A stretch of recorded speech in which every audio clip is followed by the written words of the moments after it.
농경사회에서 산업사회, 그리고 정보화 사회로 이제 변화하면서 각 시대마다 사람들은 사회를 바라보는 눈이 아주 급격하게 달라졌다는 것을 우리 모두는 부인하진 못합니다.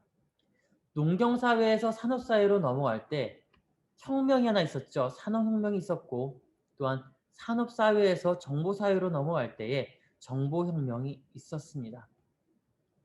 혁명, 레볼루션이라고 얘기하죠. 바꾼다라는 의미예요. 뒤집는다라는 의미입니다. 농경사회에서 산업사회로 이제 사회가 바뀌어질 때 무엇이 바뀌어졌나요? 농경과 가축 생활을 하고 있었던 많은 이들이 이제 산업혁명으로 인해 가지고 공장에서 대량 생산이 되는 모든 물품들을 이제 원활하게 공급받고 이제 마켓에 가서 구입을 하고 아주 이제 공산품의 생활화가 되었죠. 그렇게 오랜 시간 동안 산업사회에서 이제 정보사회로 넘어가면서 정보의 혁명이 일어납니다. 구두의 정보에서 텍스트 정보에서 이제는 유무선으로 바뀌어지는 정보가 되어버리죠. 그래서 각자의 퍼스널 컴퓨터가 이야기하는 개인 PC와 핸드폰 그리고 태블릿 PC 등과 같은 이제 와이파이 존에서는 많은 사람들이 수많은 정보들을 쉐어링할 수가 있게 됩니다. 근데 이러한 산업사회, 이러한 사회가 바뀌면서 삶의 질이 점점 높아지고 지식의 차이도 점점 격차가 벌어지게 되고 생활의 격도 달라지게 되었다는 것이죠. 근데 그 가운데서 우리는 눈이라는 것을 기억을 해야 됩니다. 사회가 변화하면서 많은 이들의 눈은 어디를 향하고 있었느냐? 삶의 질을 높이기 위해 개인의 이익 구조를 더 높게 가져가려고 하는 그 눈에 더 멀리 봤다는 것이죠. 농경사회에서 산업사회로 넘어갈 때도 그랬고요. 산업에서 정보사회로 넘어갈 때도 마찬가지로 나의 이익 구조를 더욱더 먼저 봤다는 것입니다. 그래요. 대다수의 사람들은요. 자신의 이익을 얻기 위해서 어떠한 일이라도 해서 높게 만들죠. 조금이라도 불이익 받는 것을 좋아하지 않습니다. 그래서 어떤 이들은 가상화폐에 투자를 한다던가 주식에 투자를 한다던가 저축을 해서 이자를 받으면서 있는다던가 아니면 투잡, 쓰리잡을 뛰면서 돈을 많이 벌어들이죠. 그렇다고 그것이 다 나쁘다고 평가하는 것은 아닙니다.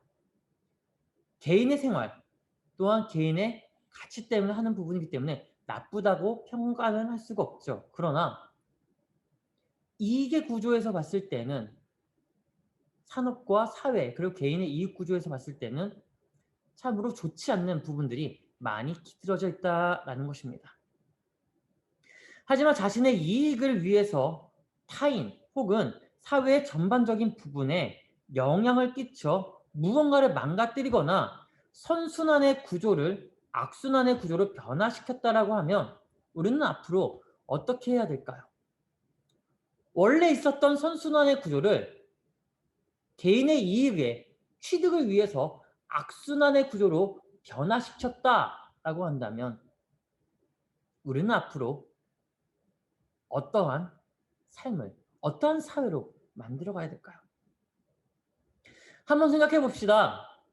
자연은 사람에게 필요한 만큼의 무언가를 제공합니다. 또한 사람은요, 자연을 통해서 얻어가는 것이 있죠. 서로가 서로에게 필요한 만큼 무언가를 제공하면서 협력합니다. 공생합니다. 그렇게 살아갑니다. 그렇게 선순환의 구조로 우리는 살아왔습니다. 그런데 누군가가 내가 필요한 것보다 더 많은 것을 채집할 때에 그때부터 문제가 생기죠. 필요한 것만큼만 가지고 온다고 하면 문제될 게 아닌데 그것보다 더 채집을 하거나 더 걷어들게 되면 문제가 생깁니다. 이해관계가 깨져버리죠. 그때부터 서로가 더 많이 얻고자 혹은 더 많은 것을 취하고자 경쟁의 구도로 뒤바뀌어져 버립니다. 여러분 기억하시나요? 애굽에 있었던 이스라엘이 모세를 통해서 애굽을 나옵니다. 광야 생활을 합니다. 이스라엘 많은 이들이 모세를 통해서 이야기합니다. 먹을 것이 부족하니 먹을 것이 달라. 물이 부족하니 물을 달라. 그때 모세는 하나님께 기도합니다. 기도해서 매일 아침마다 만나를 내려주셨죠. 하루에 한 오멜씩 가족당 한 오멜씩 걷어들여라. 그러나 7일째 그러니까 쉬기 전날 안식이 전에는 그 이상의 오멜을 걷어들여서 그 다음날까지 식사를 하도록 해라. 근데 여기서 문제가 생겼죠. 어떤 문제예요? 적정량을 걷어들여내는데 욕심을 부려서 더 걷어들이는 사람들이 생기게 됩니다. 더 걷어들이니까 모든 것이 다 썩어서 냄새가 나서 먹지 못하고 버렸다는 거죠. 그때 하나님이 모세를 통해서 또한 이스라엘에게 이야기를 합니다. 욕심을 부리지 말라고. 욕심은 악의 근원이니 부리지 말라. 이것이 바로 선순환이라는 거죠. 걷어들일 만큼만 걷어들이면 되는데 그 이상의 것을 취하게 되면 순환의 구조가 뒤바뀌어져 버린다는 겁니다. 여러분, 오늘날의 사회를 어떻게 부릅니까? 자본주의 사회라고 이야기를 하죠. 돈이면 다 되는 사회. 자본주의 사회라고 부르는 이 시대에 우리 모두가 살아갑니다. 모두가 경제 활동을 합니다. 그렇다면 여러분들이 알고 있는 배운 그 자본주의 사회는 뭔가요? 여러분들이 정의하는 그 자본주의 무엇입니까? 캐피탈리즘이라고 얘기를 하죠. 자본주의. 근데 이 자본주의를요. 어렵게 얘기하려면 진짜 어렵게 얘기할 수 있어요. 근데 어렵게 얘기하지 않을게요. 엄청난 규모의 환경 파괴, 경제적인 불평등, 그리고 제도의 붕괴, 자본주의 사회입니다. 간단하죠? 자본주의로 인해서 엄청난 규모의 환경 파괴가 일어나요. 자본주의로 인해서 경제적인 불평등이 생겨납니다. 부익부 빈익빈의 격차가 커져버렸죠. 제도의 붕괴가 일어납니다. 이게 바로 자본주의 사회라는 거예요. 사람이 만든 가장 위대한 발명품 중 하나, 자본주의. 그런데 이 자본주의가 사회를 망가뜨리는 경제체계라고 낙인을 찍어버린 거죠. 자본주의로 인해서 신자유주의에서도 경제체계가 여러 가지로 나눠지죠. 예전에 같이 나눴던 긱 이코노미 기억하세요? 긱경제. 긱경제도요. 이 자본주의 안에서 나온 하나의 내용이에요. 현재 삶에 만족하지 못하니까 여러 가지 부캐릭터들을 만들어서 나의 부캐릭터를 만들어서 취하는 거죠. 또 다른 업을 만드는 거죠. 다시 본론에 돌아와서요. 자본주의 사회에서 살아가고 있는 우리가 참 불평등을 많이 받습니다. 그렇게 느낄 수밖에 없는 게 뭐인 것 같아요? 가장 큰 이유는 부익부 빈익빈의 격차가 굉장히 넓어졌다는 거죠. 잡을 수 있을 듯 했는데 잡지 못하게 돼버렸어요. 가진 이들은 더 가지게 되었고요. 못 가진 이들은 더 못 가지게 되었죠. 피라미드의 구조가 사실 가장 이상적인 구조라고 얘기를 하는데 피라미드가 아닌 역피라미드 또는 역항아리 구조가 되어버렸다는 겁니다. 중간이 사라진 거예요. 가운데가 사라져 버린 거예요. 사람의 몸으로 얘기하면요. 척추가 사라져버린 거예요. 끊어진 거죠. 스위스의 사회학자인 장 지글러는 왜 세계의 가난은 사라지지 않는가라는 본인의 저서를 통해서 가지고 있는 자들은 더 가지고자 악한 행패를 부리면서 더 이상의 분배는 존재할 수 없다를 외치고 자본주의가 가진 병폐를 자신들이 껴안고 있기 때문에 이 모든 것이 사라지지 않는 것이다 라고 말했습니다. 다시 말하면 불평등이 곧 개인과 사회 그리고 이어서 환경까지 망치는 구조라는 것을 다시 한 번 더 상기시켜 준 것이죠. 우리가 한강의 기적이라고 이야기를 많이 하죠. 독일의 라인강의 기적이에요. 근데 아시아의 한국, 대한민국은 한강의 기적으로 경제가 급성장하게 됩니다.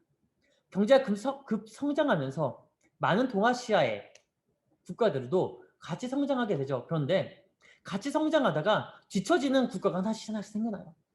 아프리카도 그랬고요. 동남아도 그렇습니다. 근데 그들이 왜 성장하지 못하고 점점 퇴보하게 되는 걸까요? 왜 점점 더 가난해지게 된 걸까요? 장지글러가 이야기한 것처럼 자본주의가 가진 병폐로 인해서 나타났다는 것이죠. 그런 구조가 모든 것을 병들게 만들었다라는 것입니다.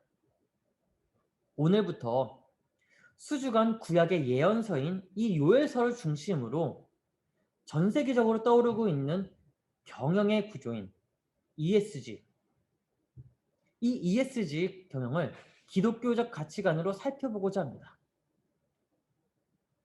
ESG는요, 간단하게 얘기하면요, 이해관계 자본주의 사회를 만들자는 거예요. 가진 이들만 더 가지게 하는 것이 아니라 가진 이들이 분배해서 같이 선순환의 구조로 만들어가는 사회를 만들자는 거죠. 그래서 E는요, 환경입니다. S는요, 사회예요. G는 지배 구조를 이야기합니다.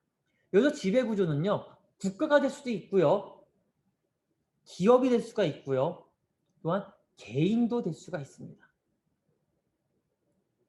무엇을 뜻하냐면 경제활동을 하고 있는 모두가 지배의 구조를 가지고 있다는 거예요. 그 지배 구조 속에서 환경과 그리고 사회를 돌보라는 것이죠. 권한과 책임을 가지고 돌보라는 것이에요. 기독교의 가치관 중에 하나가 선택과 의무죠. 근데 그 안에 책임도 같이 있다는 거 아십니까? 내가 선택한 거에 있어서는 의무적으로 가지고 와야 되지만 그 의무를 통해서 내가 책임지고 펼쳐놔야 된다는 거예요. 그게 오늘날 사회의 경영에 보여주고 있다는 것이죠. 여러분도 알다시피 저는 경영학과 출신은 아니에요.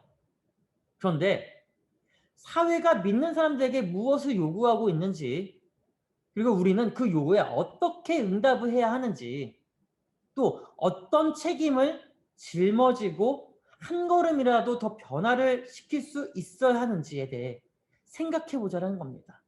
그리고 할 수 있는 분야가 있다면 그 분야를 개척해 보자는 것이죠.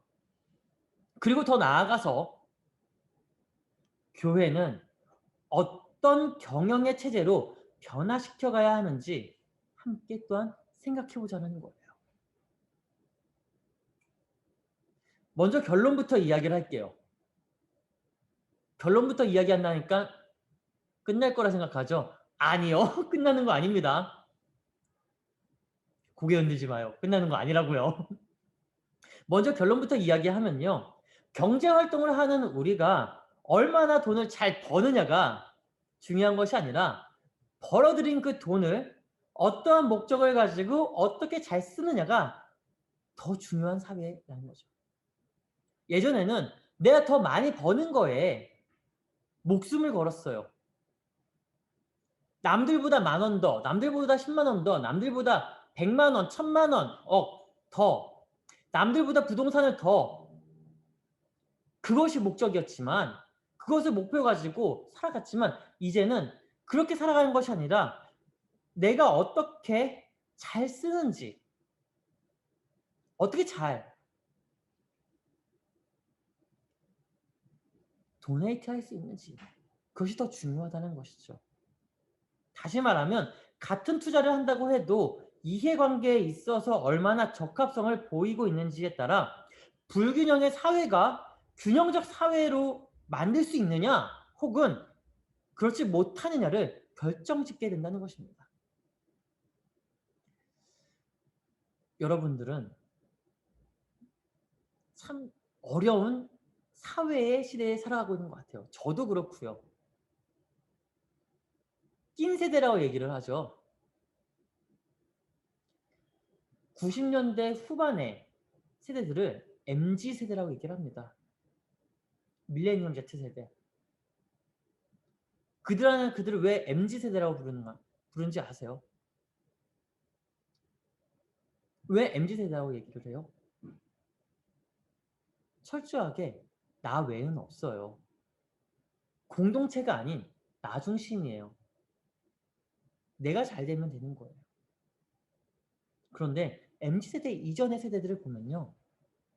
물론 조금씩 변화해 왔지만 그래도 한켠에는 우리라는 게 있죠. 한켠에는 공동체라는 게 있어요. 공동이 잘 돼야 성장한다는 거예요. 공동이 잘 돼야 국가가 성장한다는 거죠. 공동이 잘 돼야 모두가 부유해질 수 있다는 거예요. 그런데 지금 MZ세대 같은 경우는요. 커뮤니티 개념이 아니라 유니티의 개념이 아니라 완전히 개인의 개념이에요. 프라이버시를 이야기합니다. 네, 저도 여러분들 프라이버시가 있죠. 근데 굉장히 강하다는 거예요. 그러다 보니까 유니티의 개념이 깨졌고요. 커뮤니케이션 그리고 커뮤니티의 개념이 깨져버리게 됐어요. 근데 그 개념이 깨졌다는 게 나쁜 의미는 아닙니다. 때론 좋아요. 때론 좋은데 함께 할 때는 함께 할 수 있어야 되거든요. 근데 그렇게 되지 않으면 언젠가는 국가도 깨진다는 거예요. 보호의 카테고리 안에서 벗어나게 된다는 것이죠. 그래서 경영자들이 ESG를 이야기하는 것 중 하나가 서로가 이해관계 안에서 경영의 활동을 하면서 경제적 활동을 하면서 다시 환경을 되살리자라고 외치고 있는 것입니다. 오늘 본문을 다시 한번 볼까요? 요에서 1장 11절에서 13절입니다. 같이 함께 읽겠습니다. 시작! 농부들아 너희는 부끄러워할지어다. 포도원을 가꾸는 자들아 곡할지어다. 이는 밀과 보리 때문이라 밭에 소산이 다 없어졌음이로다. 포도나무가 시들었고 무화과 나무가 말랐으며 석류나무와 대추나무와 사과나무와 밭의 모든 나무가 다 시들었으니 이러므로 사람의 즐거움이 말랐도다. 제사장들아 너희는 굵은 배로 동이고 내 하나님께 수종들은 자들아 너희는 와서 굵은 베옷을 입고 밤이 새도록 누울지어다. 이는 소재와 전제를 너희 하나님의 성전에 드리지 못함이로다. 본문 요엘서는요. 메뚜기 재앙과 그에 따른 가뭄이 동기가 돼서 다가오는 여호와의 날에 대비해 하나님의 백성을 회개의 자리로 초대하는 책입니다. 그리고 회개하는 자들에게는요. 이방인의 침입 가운데서 구원을 약속하셨고요. 그와 동시에 그 확증으로 이방인들에게 심판을 보여주는 내용입니다. 다시 얘기하면 분명한 심판과 분명한 구원을 보여주는 구약의 예언서인 거죠. 사실 제가 이 요해서를 보면서 같이 나누고자 하는 이 ESG 경영과 연결해서 바라보는 게 너무나 어려웠어요. 사실 지금까지 해왔던 주제들 UN 밀레니엄 보고서 그리고 미술사 또 빅경제 리터러시 메타버스 이 모든 주제들이요 성경 66권하고 어떻게 해서 어떻게 좀 이어서 볼 수 있을까? 연결해서 볼 수 있을까? 다 어려웠거든요. 그래도 어떻게든 한번 좀 풀어보고자 했는데 사실 이 ESG는요. 풀어낼 수가 없는 거예요. 일명 어그로라고 하죠. 이거 억지로 풀어내자니 전통적인 트레디셔널한 그 해석이 망가져 버리고 이 전통 해석을 따라서 가자니 같이 이야기하고 싶은 ESG 내용이 사라져 버리고 고민하면서 다시 보고 다시 보고 다시 보고 하다가 연결할 수 있는 맥락을 11절과 12절과 13절에서 찾았습니다. 바로 이거예요. 11절에서는요. 없어졌다. 12절에서는 즐거움이 말랐다. 13절에서는 드리지 못한다. 다시 본문을 볼까요? 11절에 보면요. 농부들아 너희는 부끄러워할지어다 해서 마지막에 다 없어졌다고 하죠. 무엇이 없어졌나요? 농부들이 가꾸는 포도원, 밀과 보리, 땅의 곡식들이 다 사라져버린 겁니다. 재앙으로 인해서 사라져버린 거예요. 12절 볼까요? 포도나무가 시들었고 무화과 나무가 말랐고 석류나무, 대추나무, 사과나무 등등등. 그래서 사람의 즐거움이 말랐다. 사람이 가지고 있는 즐거움, 가장 큰 즐거움이 어떤 즐거움인지 아세요? 네? 먹는 즐거움. 맞아요. 먹는 즐거움. 근데 사람의 즐거움이 말랐어요. 뭐 때문에요? 먹는 게 사라졌어요. 어떻게 사라졌나요? 다 시들었다는 거죠. 재앙이에요. 환경적 재앙으로 인해서 그 즐거움이 사라졌습니다. 13절 볼까요? 제사장들아 점점점점 너희 하나님의 성전에 드리지 못합니다. 무엇을 못 드려요? 성전에? 앞을 볼까요? 소제와 전제를 드리지 못한다. 소제와 전제. 하나님의 성전에 들어갈 때에 예배할 때에 제사할 때에 드리는 제물입니다. 소제와 전제는요. 곡식들이에요. 가축들이에요. 식량이에요. 일부를 드리는 거예요. 근데 제사장들에게 한 제사장들이 하나님의 그 전에 들어갈 때 소제와 전제 드리지 못한다는 것. 뭐 때문에 그래요? 11절과 12절에 얘기 나왔잖아요. 뭐 때문에 그래요? 다 없어졌고 말라버렸기 때문에, 시들어져 버렸기 때문에. 11절부터 13절까지 다 부정적 용어입니다. 없어졌다, 즐거움이 말랐다, 드리지 못한다. 환경의 재앙이 모든 것을 다 사라지게 만들었기 때문에 모든 것이 없어졌다라는 것이죠. 오늘날로 가져가 볼까요? 환경의 재앙이 모든 것을 다 사라지게 만들었습니다. 이해관계와 균형이 사라졌다는 것이죠. 즉 책임을 회피한다는 결론으로 이어지는 거예요. 환경 재앙 누구 때문에 생겨난 거예요? 무엇 때문에 일어나게 된 건가요? 불행하게도 사람입니다. 불행하게도 급격한 변화, 급격한 혁명으로 인해서 일어난 일들입니다. 그렇다고 우리가 항상 불편하게 있어야 되고 항상 초가집을 지어서 있어야 되고 그런 건 아니죠. 자연을 돌볼 수 있는 여력이 있었어야 되는데 돌보지 않고 내가 잘 살아야 되니까 내가 더 좋은 것을 가져야 되니까 무분별한 파괴를 일삼았다라는 것입니다. 불행하게도 사람은요. 자연이 아파하는 소리에 만성이 되어서 관심을 가지지 않습니다. 그 가운데 요엘 1장은요. 그 소리에 귀를 기울이라고 요청하고 있습니다. 이 모든 것이 사라졌으니 이제 어떻게 할 거냐? 이제 어떻게 할 거냐? 여러분, 메뚜기 재앙 기억하시나요?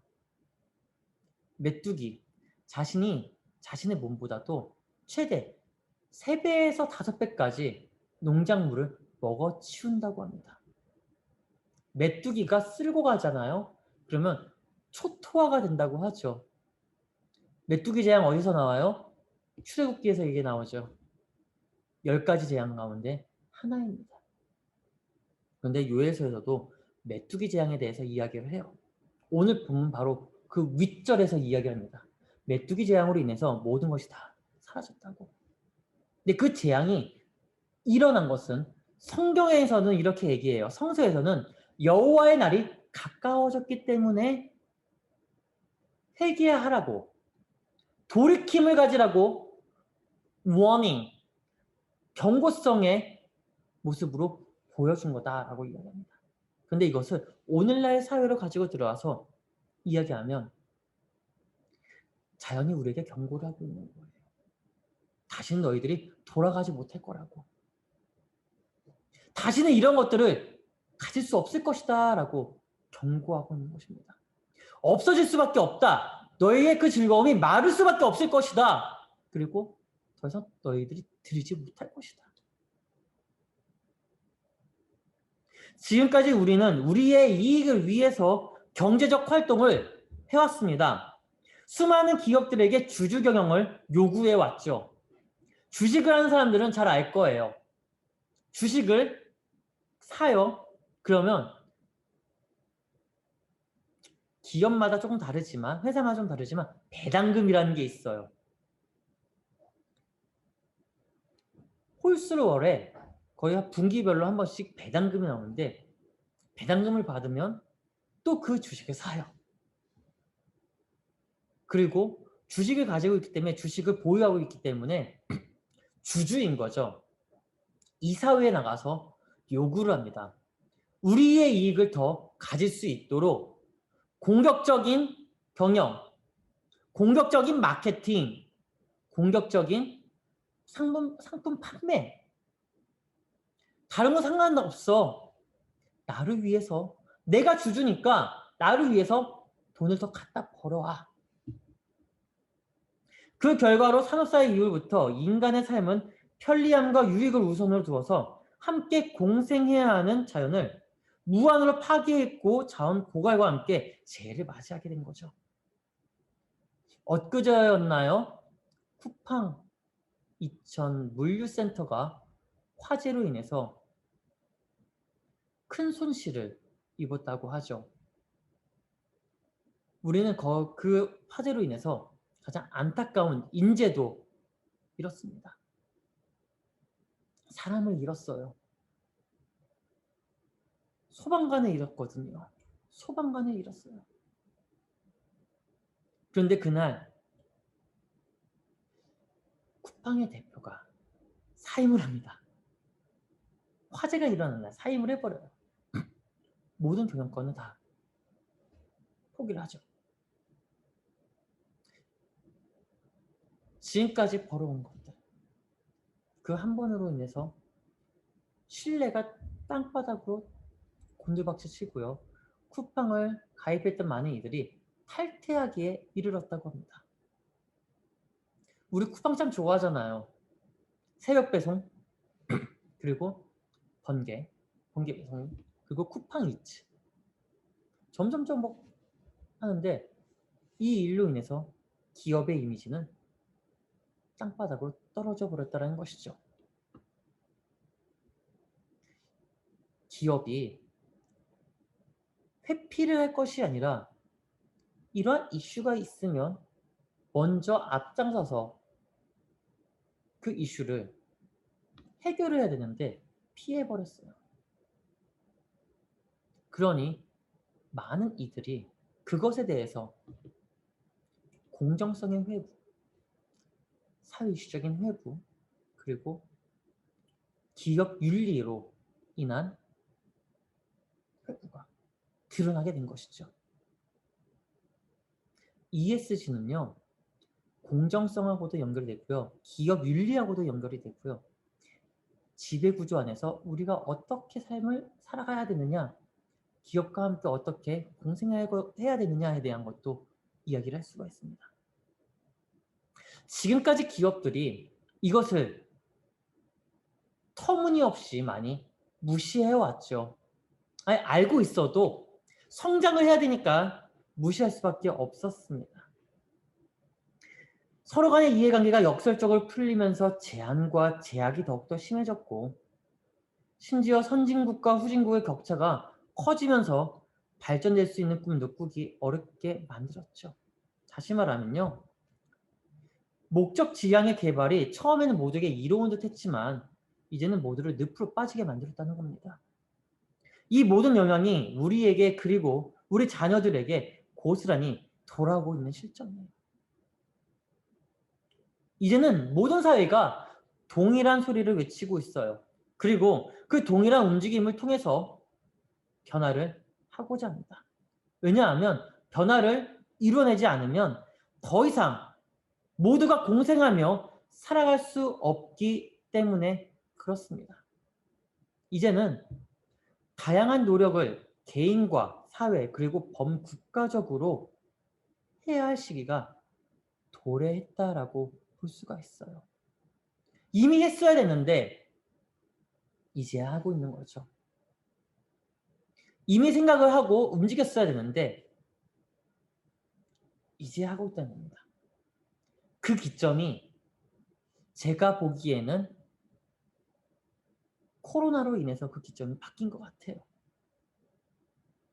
참 코로나가 우리의 삶을 손바닥 뒤집듯이 너무 많은 것들을 바꿔놨잖아요. 마스크를 쓰지 않아도 되는데 이제 마스크를 쓰게 했고, 거리를 두지 않아도 되는데 사람과의 거리를 두게 만들었고,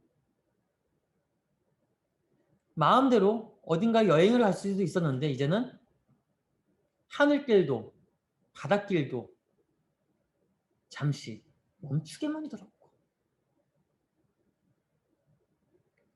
이 모든 일들이 원인을 찾아서 간다 그러면 사람으로부터 시작해서 사람이 되고 있다는 것입니다. 그래서 기업들은 국가와 더불어서 환경을 다시 되살리자라는 이야기를 하는 거고, 경영도 친환경적으로 경영을 해나가야 된다라고 요구하고 있는 것입니다. 이번 대한상공회의의 기업 경영의 회장이 누군지 아세요?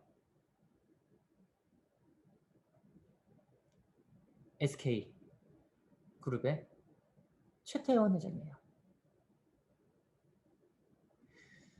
최태원 회장이 회장으로 직임을 받고 나서 제일 먼저 시작한 것이 청년들을 중심으로 청년들에게 하나의 과제 던집니다.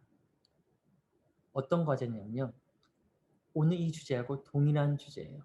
ESG, 친환경 경영. 모든 기업이 한국에 있는 대기업, 중소기업, 그리고 자영업, 모든 기업들이 친환경적인 경영을 하기 위해서 어떠한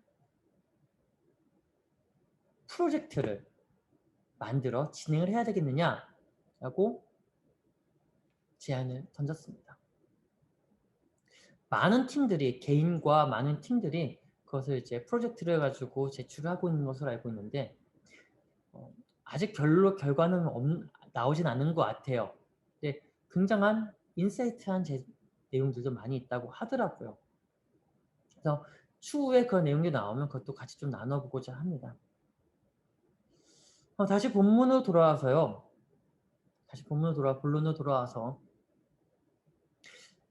지금은 우리가 이제 경영에 대해서 이야기하고 기업에 대해서도 이야기를 하고 있지만, 교회는 어떻게 경영을 해야 될 것이냐, 교회는 어떻게 운영을 해야 될 것이냐, 이것도 같이 바라봐야 됩니다.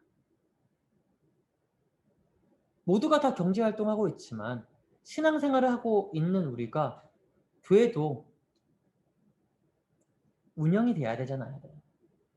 기업처럼 굴러가야 돼야 되잖아요.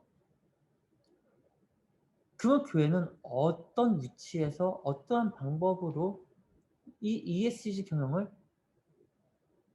보일 수 있을까?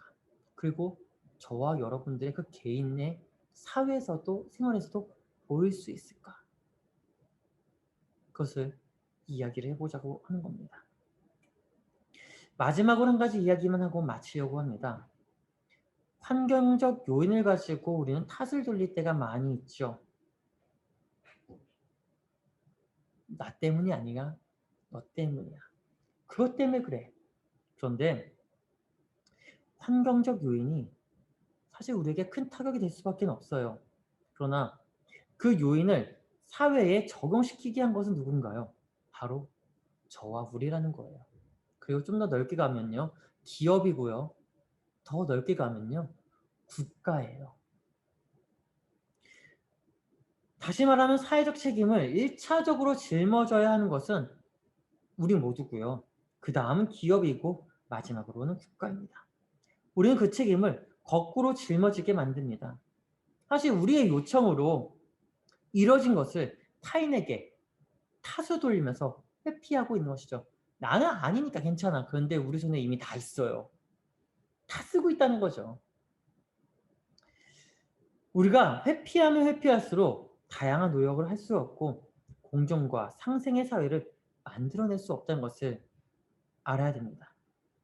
코로나19로 인해서 계속해서 변화는 앞당겨져 오고 있습니다. 변화에 발맞춰 나가는 것이 아니라 우리가 먼저 그 변화를 만들어야 되지 않을까요? 조금이라도 몸부림을 치고 있다는 것을 우리가 먼저, 교회가 먼저 사회에 보여줘야 되지 않을까요? 그 몸부림치고 있는 것 우리가 이제 보여줘야 할 그 시간이 왔습니다. 건물만 크게 짓는 것이 중요한 것이 아니라 인구는 점점 절벽으로 가고 있는데 건물만 크게 지어서 낭비하는 게 아니라 건물을 가지고 있다면 아니 아직 건축하지 않았다고 하면 가지고 있는 곳에서라도 최대한 활용하고 이것을 어떻게 하면 사회에 환원할 수 있는지 그리고 그냥 예배 장소로만 활용한 것이 아니라 사회 속에서 환경 속에서 교회가 해야 할 역할 또 믿는 사람들이 그리스도인이라고 불리는 우리가 해야 할 역할이 무엇인지 그리고 어떻게 해야 되는지 함께 수주간 나눠보기 원합니다. 기도하겠습니다.